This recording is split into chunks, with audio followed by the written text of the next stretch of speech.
எங்களுக்கு ஒரு ஒப்பந்தம் வேணும் கெஞ்சி கேட்டு இல்லாமல் இப்போ மிரட்டியாவது பார்க்குறாங்க. அந்த ஒப்பந்தம் நடக்கலைன்னு சொன்னால் குண்டுகளுடன் பேச்சுவார்த்தை நடத்த நாங்கள் தயாராக இருக்கிறோம், நாங்கள் கடுமையாக தாக்குதல் நடத்துவோம். அண்ட் ஆல்ரெடி தாக்கி அடி வாங்கி நிற்கும் போது தான் என்ன சொல்கிறாங்கன்னு கேட்டால் நாங்கள் தொடர்ந்து தாக்குதல் நடத்துவோம், எங்களோட நீங்கள் பேச்சுவார்த்தைக்கு வந்தே ஆகணும் அப்படின்னு சொல்லி எப்படியா அந்த யுத்தத்தை விட்டு ஓடுறதுக்காக இந்த மாதிரி வழிமுறைகளை அவர்கள் பார்க்கக்கூடிய நேரத்தில் தொழுகை நடத்துவதற்கு கிட்டத்தட்ட 31 நாட்களாக இஸ்ரேல் தடை விதித்திருக்கிறது. பெருநாள் தொழுகை கூட மசூத் அக்ஸாவுக்குள்ள நடத்த முடியல. இந்த மசோதா சொல்லக்கூடிய மிக முக்கியமான செய்தி என்னன்னு கேட்டால், இஸ்ரேலை சேர்ந்த ஒரு நபருக்கோ அல்லது யாருக்கோ தீங்கு விளைவிக்கும் விதமாக பாலஸ்தீனர்கள் யார் எதை செய்தாலும் அவர்கள் கைது செய்யப்பட்டு தண்டனை அல்லது ஆயுள் தண்டனை விதிக்கப்படுவார்கள்.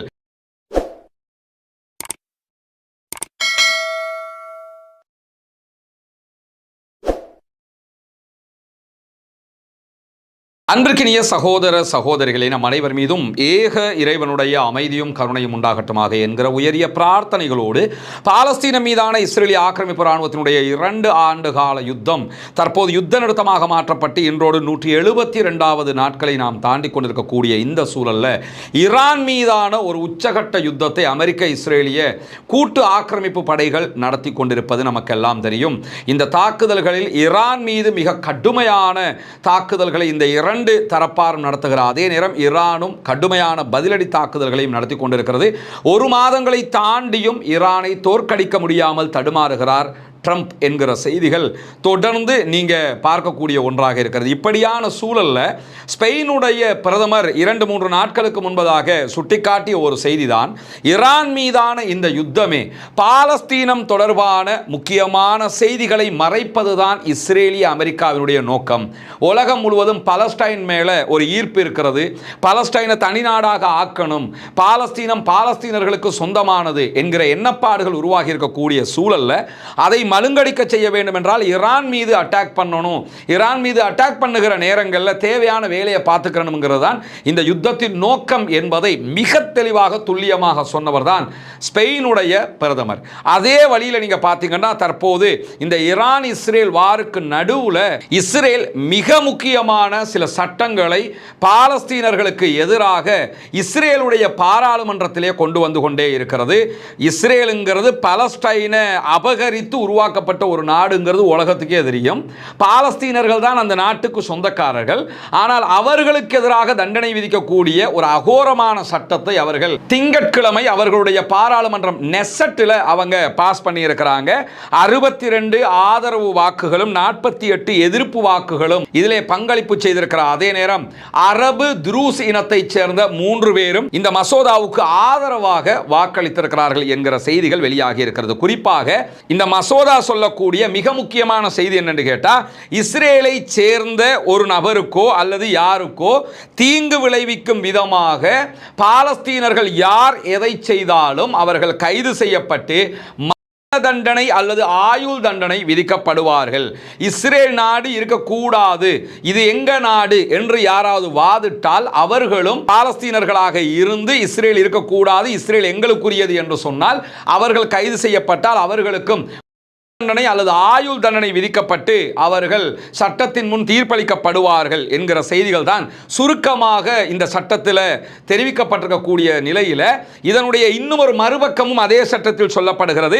ஒரு இஸ்ரேலிய குடிமகனை, இஸ்ரேலில் இருக்கக்கூடிய ஆக்கிரமிக்கப்பட்ட பாலஸ்தீனத்துக்குள்ள இருக்கக்கூடிய ஒருவனை பாலஸ்தீனத்தை சேர்ந்த யாராவது கொன்றுவிட்டால் அவர்களுக்கு மரண தண்டனை விதிக்கப்படும். ஆனால் பாலஸ்தீனத்தை சேர்ந்த ஒருவரை இஸ்ரேலை சேர்ந்த யாராவது கொன்றால் அவர்களுக்கு எந்த தண்டனையும் விதிக்கப்படாது. பலஸ்டைன் மக்களை இஸ்ரேல்காரன் கொண்டுட்டான்னா எந்த தண்டனையும் அவங்களுக்கு கிடையாது. ஆனால் இஸ்ரேல்காரனை பலஸ்டைன்காரன் யாராவது கொண்டுட்டாங்கன்னு சொன்னால் அவர்களுக்கு மரண தண்டனை விதிக்கப்படும் என்பதுதான் இந்த மசோதாவில் பாஸ் ஆகியிருக்கக்கூடிய செய்தியாக இருக்கிறது. எனவே தொடர்ந்து அப்பாவி பாலஸ்தீன மக்களுக்கு எதிராக இந்த மாதிரியான அநியாயமான சட்டங்களை அவர்கள் கொண்டு வருகிறார்கள். ஆல்ரெடி பலஸ்டைனை சேர்ந்த பல ஆயிரக்கணக்கான மக்கள் இஸ்ரேலுடைய சிறைகளில் வாடிக்கொண்டிருக்கும் போது அவர்கள் அத்தனை பேர் மீதும் இதை அவங்க திணிப்பாங்க, அவங்க அத்தனை பேருக்கும் மரண தண்டனை விதிப்பாங்க என்பது இதிலிருந்து உறுதியாகிறது. ஆனால் இந்த நிமிஷம் வரைக்கும் இதற்கு எதிராக பெரிய அளவில் ஒரு எதிர்ப்பு அலை உண்டான மாதிரி தெரியலை. அந்த மக்கள் பாதுகாக்கப்பட வேண்டும் என்று பேசிய மாதிரி தெரியலை. கண்டன அறிக்கைகள் கூட நீங்கள் பெரிய அளவில் பார்த்துருக்க மாட்டீங்க. ஒரு ஒதுக்கப்பட்ட மக்களாக பாலஸ்தீன அப்பாவிகள் இருக்கிறார்கள். இந்த இடம்தான் பாலஸ்தீனர்களும் முழு உலகமும் ஈரானுக்கு ஆதரவாக நிற்கக்கூடிய புள்ளியாக இருக்கிறது. ஏன்னா இஸ்ரேல்காரன் பலஸ்டைனில் அவ்வளோ அநியாயம் பண்ணும்போது இந்த அரபு நாட்டுக்காரங்க அத்தனை பேரும் பார்த்துக்கிட்டு அமைதியாக இருக்கும்போது ஈரான்காரங்க மட்டும்தான் வந்து பாலஸ்தீனத்துக்கு ஆதரவாக நின்னாங்க. எனவே இந்த யுத்தத்தில் நாங்கள் ஈரான் பக்கம் நிற்கிறோம். மார்க் அடிப்படையில் நம்ம ஈரான் பக்கம் தான் நிற்கணும். அது தனியாக நம்ம விளக்கிட்டு வந்தோம் வீடியோவில். அதே நேரம் யதார்த்தபூர்வமாகவும் நாம் ஈரான் பக்கம் தான் நிற்க வேண்டும் என்பதை உணர்த்துகிற செய்தியாக இந்த செய்திகளும் இருக்கக்கூடிய சூழலில் தான் புனிதமிக்க மஸ்ஜிதுல் அக்ஸா, இது அங்கே இருக்கக்கூடிய ஒரு டூம், இது யதார்த்தமான மஸ்ஜிதுல் அக்ஸா இது கிடையாது. மஸ்ஜிதுல் அக்ஸா கருப்பு கலரில் இருக்கக்கூடிய பெடின் இருக்குமா இல்லையா, அது அந்த மஸ்ஜிதுல் அக்ஸா, இதெல்லாம் மஸ்ஜிதுல் அக்ஸாவினுடைய வளாகத்தை சேர்ந்த டூம்களாக இருக்கிறது. மஸ்ஜிதுல் அக்ஸாவுக்குள்ள தொழுகை நடத்துவதற்கு கிட்டத்தட்ட 31 நாட்களாக இஸ்ரேல் தடை விதித்திருக்கிறது. பெருநாள் தொழுகை கூட மஸ்ஜிதுல் அக்ஸாவுக்குள்ள நடத்த முடியலை. 31 நாட்களாக இஸ்லாமியர்களுடைய 3வது புனித தலம் மூடப்பட்டிருக்கிறது. யாராவது இதை பற்றி பேசி பார்க்குறீங்களா? அல்லது எந்த அரபு நாடாவது கண்டித்து பார்க்குறீங்களா?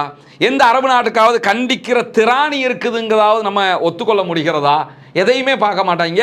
இப்போ எல்லாம் அவங்களுடைய எண்ணமே என்னன்னு கேட்டால் நம்ம எப்படி பாதுகாத்துக்கிறது, அமெரிக்காக்காரன் நம்பி நின்று மாட்டிக்கிட்டோம் அந்த இடத்துல நிற்கிறாங்களே தவிர 31 நாட்களாக இன்றைக்கு மஸ்ஜிதுல் அக்ஸா மூடப்பட்டிருக்கிறது. அதற்கான தொழுகை நடத்துவதற்கான அனுமதி கொடுக்கப்படவில்லை. வெளியில தான் தொழுது கொண்டிருக்கிறார்கள். அந்த மக்களுடைய ஈமானுக்கு அல்லாஹு தஆலா இன்னும் உறுதியை கொடுக்க வேண்டும். என்னன்னா, என்ன தடை விதிச்சாலும் சுட்டாலும் என்ன செஞ்சாலுமே அந்த மக்கள் பள்ளியை நோக்கி போய்கொண்டே இருக்கக்கூடிய சூழல்ல தான் மஸ்ஜிதுல் அக்ஸா பள்ளியை இடிக்க வேண்டும் என்று சொல்லக்கூடிய யூத குழுக்கள் இருக்கிறாங்க. மஸ்ஜிதுல் அக்ஸா ஃபுல்லா உடைச்சிட்டு அந்த இடத்துல சிலையை நிறுவ வேண்டும் என்கிற தேவையில பல பிரச்சார குழுக்கள் யூத குழுக்கள் இருக்கிறார்கள். அந்த எண்ணத்தில் அவங்க போய்கிட்டே இருக்கிறாங்க.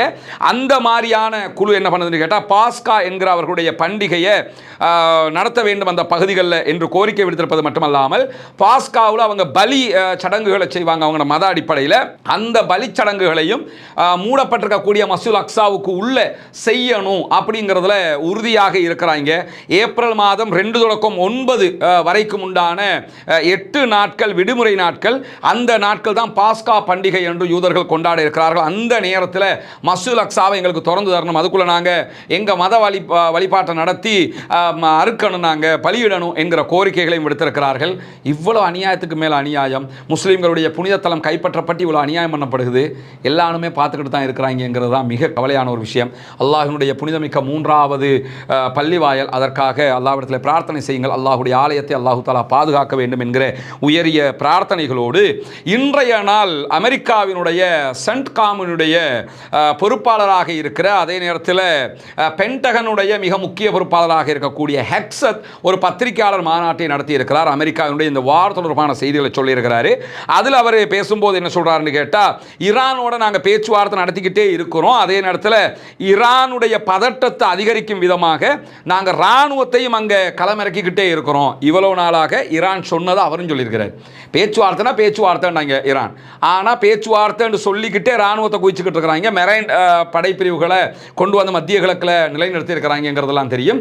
இன்றைக்கு துபாயில் இருக்கக்கூடிய அமெரிக்காவினுடைய போர்ட்டில் அமெரிக்காவினுடைய புதிதாக வந்து சேர்ந்த தரைப்படையினரை போய் சந்தித்து பேசுகிற நேரத்தில் தான் இந்த செய்திகளை அவர் சொல்லியிருக்கிறார் என்கிற செய்திகளை நம்ம பார்க்க முடியும். இதே நேரத்தில் இராணுவ பதட்டத்தை அதிகரிக்கிற சாத்தியத்தை அமெரிக்கா உறுதியாக வைத்திருக்கிறது அப்படின்னு சொல்லி ஹெக்ஸத் சொல்றாரு. நாங்கள் கண்டிப்பாக ஈரான் மேல இராணுவ தாக்குதல் நடத்துவோம், தொடர்ந்து நடத்துவோம் அப்படின்னு சொல்லக்கூடியவர். எங்களுக்கு ஒரு ஒப்பந்தம் வேணும், கெஞ்சி கேட்டு இல்லாமல் இப்போ மிரட்டியாவது பார்க்குறாங்க. ஈரான் வந்து எங்களோட ஒரு ஒப்பந்தம் பண்ணணும். ஏன்னா யுத்தத்தை இனிமேல் பண்ண முடியாது. யுத்தம் பண்ணுவோம்னு சொன்னதுக்கு யுத்தத்தில் வாங்குற அடியால் எங்களுக்கு ஒரு ஒப்பந்தம் வேணும். அந்த ஒப்பந்தம் நடக்கலைன்னு சொன்னால் குண்டுகளுடன் பேச்சுவார்த்தை நடத்த நாங்கள் தயாராக இருக்கிறோம், நாங்கள் கடுமையாக தாக்குதல் நடத்துவோம். அண்ட் ஆல்ரெடி தாக்கி அடி வாங்கி நிற்கும் போது தான் என்ன சொல்கிறாங்கன்னு கேட்டால், நாங்கள் தொடர்ந்து தாக்குதல் நடத்துவோம், எங்களோட நீங்கள் பேச்சுவார்த்தைக்கு வந்தே ஆகணும் அப்படின்னு சொல்லி எப்படியா அந்த யுத்தத்தை விட்டு ஓடுறதுக்காக இந்த மாதிரி வழிமுறைகளை அவர்கள் பார்க்கக்கூடிய நேரத்தில் இன்றைக்கு இஸ்ரேலிய பிரதமர் பெஞ்சமின் நெத்தன்யாகு பேசுகிற நேரத்தில் என்ன சொல்றாருன்னு கேட்டா, ஈரானுடனான எதிர்கால ஒப்பந்தம் எதுவாக இருந்தாலும் லெபனானுக்கு அது பொருந்தக்கூடாது என்று நாங்கள் அமெரிக்காவிடத்தில் சொல்லிக் கொண்டிருக்கிறோம்ங்கிறாரு. ஈரானை பொறுத்தவரை மிக தெளிவாக சொல்லிட்டாங்க, யுத்த நிறுத்தம்னா ஈரான்லையும் யுத்த நிறுத்தம், லெபனான்லையும் யுத்த நிறுத்தம். அப்படித்தான் யுத்த நிறுத்தம் வரணும். ஏன்னா ஈரானுக்காக தான் லெபனான் வந்திருக்கிறாங்க. ஆனா இஸ்ரேல் அதை விளங்கிக்கிட்டு தான் என்ன சொல்றான்னு கேட்டா, ஈரானோட யுத்த நிறுத்தம்னா ஈரானோட மட்டும்தான், லெபனானுக்கும் அது பொருந்தும் என்று யாரும் வந்துடக்கூடாது. ஆனா ஈரானை பொறுத்தவரையில் நீங்க லெபனானுக்கும் சேர்த்து வரலன்னா நாங்க அட்டாக் பண்ணுவோம்னு நிற்கிறாங்க. இப்போ இது இஸ்ரேலுக்கு மிகப்பெரிய தலையடியா மாறி இருக்கிறதுனால அதுல ஒரு பெரிய பயம் என்னடா, அமெரிக்காக்காரன் தப்பி ஓடுறதுக்காக வேண்டி உடனே லெபனானுடைய சேர்த்து யுத்த நிறுத்தம் ஆக்கிட்டு போயிட்டான்னு கேட்டா, லெபனானை நாங்க பிடிச்சிட்டோம் ஆக்கிரமிச்சிட்டோம்னு சொல்லி தேர்தலில் ஜெயிக்க முடியாம போயிருங்கிறதுனால இப்பவே அவர் அதை போட்டு வைக்கிறாரு. ஆனா அமெரிக்கா இதுக்கு மாற்று கருத்தில் இருப்பது போன்ற செய்திகள் வெளியாக இருக்கிற அதே நேரத்தில் முக்கியத்துவம் வாய்ந்த ஹார்முஸ் ஜலசந்தியில் இருக்கக்கூடிய ஈரானுடைய கஷும் தீவில் அமைந்திருக்கக்கூடிய கடல் நீர் சுத்திகரிப்பு நிலையத்தின் மீது இன்றைக்கு இஸ்ரேலிய அமெரிக்க ராணுவம் தாக்குதல்களை நடத்தி இருக்கிறது. அந்த தாக்குதல்களில் குறித்த சுத்திகரிப்பு நிலையம் மொத்தமாக செயலிழந்திருக்கிறது என்கிறது தஸ்னீம் நியூஸ் ஏஜென்சி, ஈரானுடைய நியூஸ் ஏஜென்சி. அவங்க வெளியிட்டிருக்கக்கூடிய தகவல் இதை பார்க்க முடிகிறது. அதே நேரத்தில் ஈரானுக்கு எதிரான அமெரிக்க இஸ்ரேலிய தாக்குதல்கள் காரணமாக ஈரான் அதற்கு எதிரான பதிலடியை அமெரிக்க இஸ்ரேலிய தளங்கள் மீது நடத்தி வருகிற காரணத்தினால தொடர்ச்சியாக துபாயினுடைய பங்கு சந்தைகள் வீழ்ச்சி கண்டு கொண்டிருக்கிறது என்கிற செய்திகள் வெளியாகி கொண்டிருக்கிறது. இன்றைக்கு அல் ஜசீரா இந்த தகவல்களை வெளியிட்டிருக்கிறது. துபாயினுடைய பங்கு சந்தையை நீங்க எடுத்துக்கிட்டீங்கன்னு சொன்னா, உச்சத்தில் இருந்த பங்கு சந்தை இந்த 30 நாட்களுக்குள்ளாக துபாய், அபுதாபி உள்ளிட்ட யுஏஇனுடைய பங்கு சந்தையில் 120 பில்லியன் அமெரிக்க டாலர்கள் அளவுக்கு இழப்பு ஏற்பட்டிருக்கிறது என்கிற செய்திகள் இன்றைக்கு வெளியாகி இருக்கிறது. உலக அளவில் மிகவும் கடுமையாக பாதிக்கப்பட்ட நிதி சந்தைகளில் மிக முக்கியமான ஒன்றாக துபாயினுடைய நிதி சந்தை மாறி இருக்கிறது. உலகத்தில் டாப்ல நிற்கிற ஒரு நிதி சந்தை தான் துபாயினுடைய நிதி சந்தை. அந்த நிதி சந்தையில் 120 பில்லியன் அமெரிக்க டாலர்கள் அளவுக்கு நஷ்டம், இழப்பு ஏற்படுகிற அளவுக்கு அவர்களுடைய பொருளாதாரம் வலுவிழந்து கொண்டே போகிறது இந்த யுத்தத்தினால் என்கிற செய்திகளுக்கு மத்தியில் ஈரானிலிருந்து ஏவப்பட்ட 12 ஏவுகணைகளை 32 ஆளில்லா விமானங்களையும் இடைமறித்ததாக இன்றைக்கு அதே யுஏஇ அறிவித்திருப்பதை பார்க்க முடியும். ஐக்கிய அரபு அமீரகம் வெளியிட்டிருக்கக்கூடிய செய்தியில் இன்னைக்கு 12 ஏவுகணைகளை நாங்கள் தடுத்திருக்கிறோம், 32 ஆளில்லா விமானங்களை தடுத்திருக்கிறோம் என்று சொல்லியிருக்கிற அதே நேரத்தில் இன்னும் ஒரு அபாயகரமான முக்கியமான செய்தியும் வெளியாகி இருக்கிறது. அது என்ன அபாயகரமான முக்கியமான செய்தி என்று சொல்லி பார்த்தீங்கன்னு சொல்லி சொன்னால், வளைகுடா நாடுகள் ஒற்றுமையை பேணிக் கொண்டிருக்கிறார்கள் இந்த தாக்குதல் விவகாரத்தில். அதாவது ஈரான் அமெரிக்காவினுடைய வளைகுடாவில் இருக்கக்கூடிய தளங்களுக்கு அடிக்கிறாங்க. கத்தர், துபாய், பஹ்ரைனு எல்லா இடத்துக்கும் அடிக்கிறாங்களா இல்லையா, சவுதி அரேபியா, இதெல்லாம் அந்த நாட்டுக்குள்ள அடிக்காம அந்த நாட்டு தளங்கள், அமெரிக்க தளங்கள் மேலே அடிக்கிறாங்க, இஸ்ரேல் மேலே அட்டாக் பண்ணுறாங்க. இப்படியான நிலையில் அரபு நாடுகள் மொத்தமாக என்ன சொல்லி கொண்டிருக்கிறாங்கன்னா, நாங்கள் வர்றதை தடுத்துக்கிட்டு இருக்கிறோம், எங்கள் மேலே யுத்தத்தை ஈரான் திணிச்சுக்கிட்டு இருக்குது, நாங்கள் தடுத்துக்கிட்டு இருக்கிறோம், நாங்கள் நேரடியாக யுத்தத்துக்கு போகலை அப்படின்னு சொல்லி தெளிவான ஒரு நிலைப்பாட்டில் இருக்கிறார்கள். இப்படி நிலைப்பாட்டில் இருக்கிற போது இன்றைக்கு இது தொடர்பாக அல் ஜசீராவுக்கு பேசியிருக்கக்கூடிய கத்தருடைய ஹமது பின் ஹலீஃபா பல்கலைக்கழகத்தின் பொது கொள்கைகளுக்கான பேராசிரியர் சுல்தான் பராக்கத்துங்கிறவர் மிக முக்கியமான ஒரு செய்தியை போட்டு உடைத்திருக்கிறார். அதாவது இந்த அமைதி போங்கு என்பது நீடிக்கும் என்று நாங்கள் எடுத்துக்கிற முடியாது. குறிப்பாக வளைகுடா நாடுகள் எல்லாம் ஒற்றுமையாக இருந்தாலும் ஐக்கிய அரபு அமீரகமும் பஹ்ரைனும் இஸ்ரேலோடு அமெரிக்காவோடு இணைந்து ஈரானுக்கு எதிரான சண்டையில் பங்கெடுக்க வாய்ப்புகள் அதிகம் இருக்கிறது. அப்படி பங்கெடுத்தால் அந்த 2 நாடுகளும் மிக கடுமையாக இன்னும் அடிவாங்குவதற்கான வாய்ப்புகளும் இருக்கிறது என்பதை நாம் புரிந்து கொள்ளுகிற அதே நேரத்தில் ஐக்கிய அரபு அமீரகம் அதே போன்று பஹ்ரைன் ஆல்ரெடி 2 பேருமே இஸ்ரேலை தனிநாடாக அங்கீகரித்தவங்க. அந்த ஆப்ரஹாம் ஒப்பந்தம் மூலமாக மற்ற கல்ஃப் கண்ட்ரீஸ் ஆதரிக்கலை, இவங்க 2 பேரும் ஆதரிச்சிருக்கிறாங்க, அனுமதிச்சிருக்கிறாங்க. அவங்களோட தூதுவராலயம் எல்லாமே இருக்குது. அதாவது யுஏஇன்னா இஸ்ரேல், இஸ்ரேல்னா யுஏஇ, பஹ்ரைன்னா யுஏஇன்னா பஹ்ரைன்ங்கிற அளவுக்கு அவர்களுடைய ஒற்றுமை பெரிய அளவில் ஓங்கி கொண்டிருக்கக்கூடிய சூழல்ல அவங்க மேலே தற்போது ஈரான் படுபயங்கரமான தாக்குதல்களை நடத்தி கொண்டே இருக்கிறது. இந்த தாக்குதல்களை பொறுத்தவரையில் இஸ்ரேலுக்கு அடுத்ததாக மிக கடுமையாக அடிவாங்கக்கூடிய ஒரு நாடாக ஐக்கிய அரபு அமீரகம் துபாய் இருக்கிறது. அதற்கு அடுத்த இடத்துல பஹ்ரைன் இருக்கிறது. இந்த 2 நாட்டின் மேல கடுமையான தாக்குதல்கள் நடத்தப்படுகிற காரணத்தினால இந்த 2 நாடுகளுமே வளைகுடா நாடுகளை விட்டு ஒற்றுமையை விட்டு பிரிந்து சென்று இஸ்ரேலோடு இணைந்து ஈரானுக்கு எதிரான யுத்தத்தில் பங்கெடுக்க கூடும் என்கிறார் பேராசிரியர் அவர்கள் என்கிற செய்திகள் வெளியாகி இருக்கிற அதே நேரத்தில் இன்றைக்கு ஈரான் ஈரானுடைய இஸ்பஹான் மாநிலத்தில் இருக்கக்கூடிய இராணுவ தளங்கள் மீது மிக கடுமையான தாக்குதல்களை அமெரிக்காவும் இஸ்ரேலும் நடத்தி இருக்கிறது. குறிப்பாக சேதத்தின் அளவு எவ்வளவு, உயிரிழப்புகள் எவ்வளவு இருக்கிறது என்கிற தகவல்கள் இன்னும் வெளியாகவில்லை. இஸ்பஹான் மாகாணம்ங்கிறது ஈரானுடைய பாதுகாப்பு துறையினுடைய முதுகெலும்பாக பார்க்கப்படுகிறது. அங்குதான் நிறைய ஆயுத உற்பத்திகள் பண்ணக்கூடிய ஒரு பெரிய மாகாணமாக இஸ்பஹான் இருக்கக்கூடிய நேரத்தில் தான் அந்த மாகாணத்துக்குள்ளதான் நட்டான்ஸும் இருக்கிறது. அவர்களுடைய அணு செறிவூட்டக்கூடிய மத்திய நிலையமாக இருக்கிற நட்டான்ஸும் அங்கே தான் இருக்குது. இஸ்பஹான்லேயே இன்னும் ஒரு அணு செறிவூட்டக்கூடிய நிலையமும் இருக்கிறது. ரஷ்யாவினுடைய கண்ட்ரோல் இருக்கக்கூடிய இன்னும் பல இடங்களும் அங்கே இருக்கக்கூடிய நேரத்தில் தான் அந்த இஸ்பஹான் மாநிலத்தில் பத்ர் என்கிற ஒரு விமான படைத்தளம் இருக்கிறது. நபிகள் நாயகம் ஸல்லல்லாஹு அலைஹி வஸல்லம் அவர்கள் எதிரிகளோடு செய்த நாட்டை பாதுகாப்பதற்காக மேற்கொண்ட முதலாவது யுத்தம் பத்ர் யுத்தம். அந்த பத்ருடைய பெயர்லேயே ஒரு விமான படைத்தளம் இருக்கிறது இஸ்பஹானில். அதே போன்று 8வது ஷகாரி விமான படைத்தளமும் அங்கே தான் இருக்கிறது. 4வது விமான படைத்தளமும் அங்கே தான் இருக்கிறது. இது தவிர மேலும் பல விமான படைத்தளங்களும் மற்ற அமைப்புகளும் இராணுவம் சார்ந்த விவகாரங்களும் இஸ்பஹானில் இருக்கிறது. இன்னும் சொல்ல போனால் இஸ்பஹானில் மேலே இருக்குங்கிறத விட எல்லாமே பூமிக்கு அடியில் தான் இருக்கிறது. எனவே பூமிக்கு அடியில் இருக்கக்கூடிய இலக்குகளை அடிப்படையாக வைத்து தான் இந்த தாக்குதல்களை அமெரிக்கா நடத்தி கொண்டிருக்கிறது என்கிற செய்திகளுக்கு மேலே இந்த தாக்குதலில் இராணுவ தளங்கள் மட்டும் தாக்கப்படலை. புற்றுநோய் மருந்து ஆலை மீது இஸ்ரேலும் அமெரிக்காவும் தாக்குதல்கள் நடத்தி இருக்கிறது என்கிற செய்திகள் இன்றைக்கு வெளியாக இருக்கிறது. புற்றுநோய் எதிர்ப்பு, அதே போன்று புற்றுநோயாளர்களை மயக்க மருந்து, பிற மருந்து உற்பத்திகள் இதெல்லாம் செய்யக்கூடிய மருத்துவ ஆராய்ச்சி மத்திய நிலையத்தின் மீதும் இன்றைக்கு தாக்குதல் நடத்தி இருக்கிறார்கள். ஜனநாயகவாதிகள், உலகத்துக்கே நீதி சொல்றவங்க, உலகத்துக்கே மனிதநேயத்தை சொல்றவங்க, ஈரான் மக்கள் அப்படி காப்பாற்றி கொண்டு வந்து சொர்க்கத்தை உலகத்தில் காட்டுறதுக்கு நாங்கள் இருக்கிறோம் என்று பேசக்கூடிய உலக மகா அயோக்கியத்தனத்தை செய்யக்கூடிய அமெரிக்காவும் இஸ்ரேலும் புற்றுநோயாளர்களுக்கான மருந்து தயாரிக்கிற நிலையத்தின் மீது தாக்குதல் நடத்தினார். பச்சை புள்ளைய கொண்டவனுக்கு இதெல்லாம் பெரிய மேட்ரே கிடையாதுங்கிறது நமக்கு தெரியும். ஆனாலும் இவ்வளவு பெரிய அநியாயத்தை சர்வதேசத்தின் கண்களுக்கு முன்பதாகவே இவர்கள் செய்திருக்கிறார்கள். ஈரானுடைய முன்னாள் ஃபாரின் மினிஸ்டரும் அதே போன்று பாயாப் ஆராய்ச்சி நிறுவனத்தினுடைய நிறுவனமான ஜாபர் அரீஃப் அவர்கள் இந்த தகவலை உறுதிப்படுத்தி இருக்கிறார்கள் என்கிற செய்திகளுக்கு மேலதிகமாக இதற்கு உடனடியாக ரிவேஞ்ச் எடுத்திருக்கிறது ஈரான் என்கிற செய்திகளும் வெளியாகி இருக்கிறது. குறிப்பாக வளைகுடாவில் இருக்கக்கூடிய இஸ்ரேலுக்கு ஆதரவான கப்பல்கள் மீது இன்றைக்கு தாக்குதல்களை நடத்தி இருக்கிறது ஈரான். வளைகுடாவில் ஒரு இஸ்ரேலிய கொள்கலன் கப்பல் மீது பாலிஸ்டிக் ஏவுகணை தாக்குதல்களை நடத்தி இருக்கிறோம் என்று சொல்லக்கூடிய ஈரானுடைய IRGC ஐக்கிய அரபு அமீரக கடற்கரையில் இருக்கக்கூடிய ஒரு இராணுவ தளத்துக்கு வெளியில அமெரிக்க கடற்படையினருடைய குழுவையும் நாங்கள் இலக்கு வைத்து ஆளில்லா விமானத்தின் மூலமாக அழித்திருக்கிறோம் என்று சொல்லுகிறார்கள். UAE இருந்த அமெரிக்கன் போர்சஸ் நின்று பயிற்சிகள் அது மாதிரி எடுத்துக்கிட்டு இருப்பாங்கல்ல, அந்த இடத்துக்கு ஆளில்லா விமான தாக்குதல் நடத்தப்பட்டு அதிலும் உயிரிழப்புகளை ஏற்படுத்தி இருக்கிறோம் என்று சொல்லுகிறார்கள்.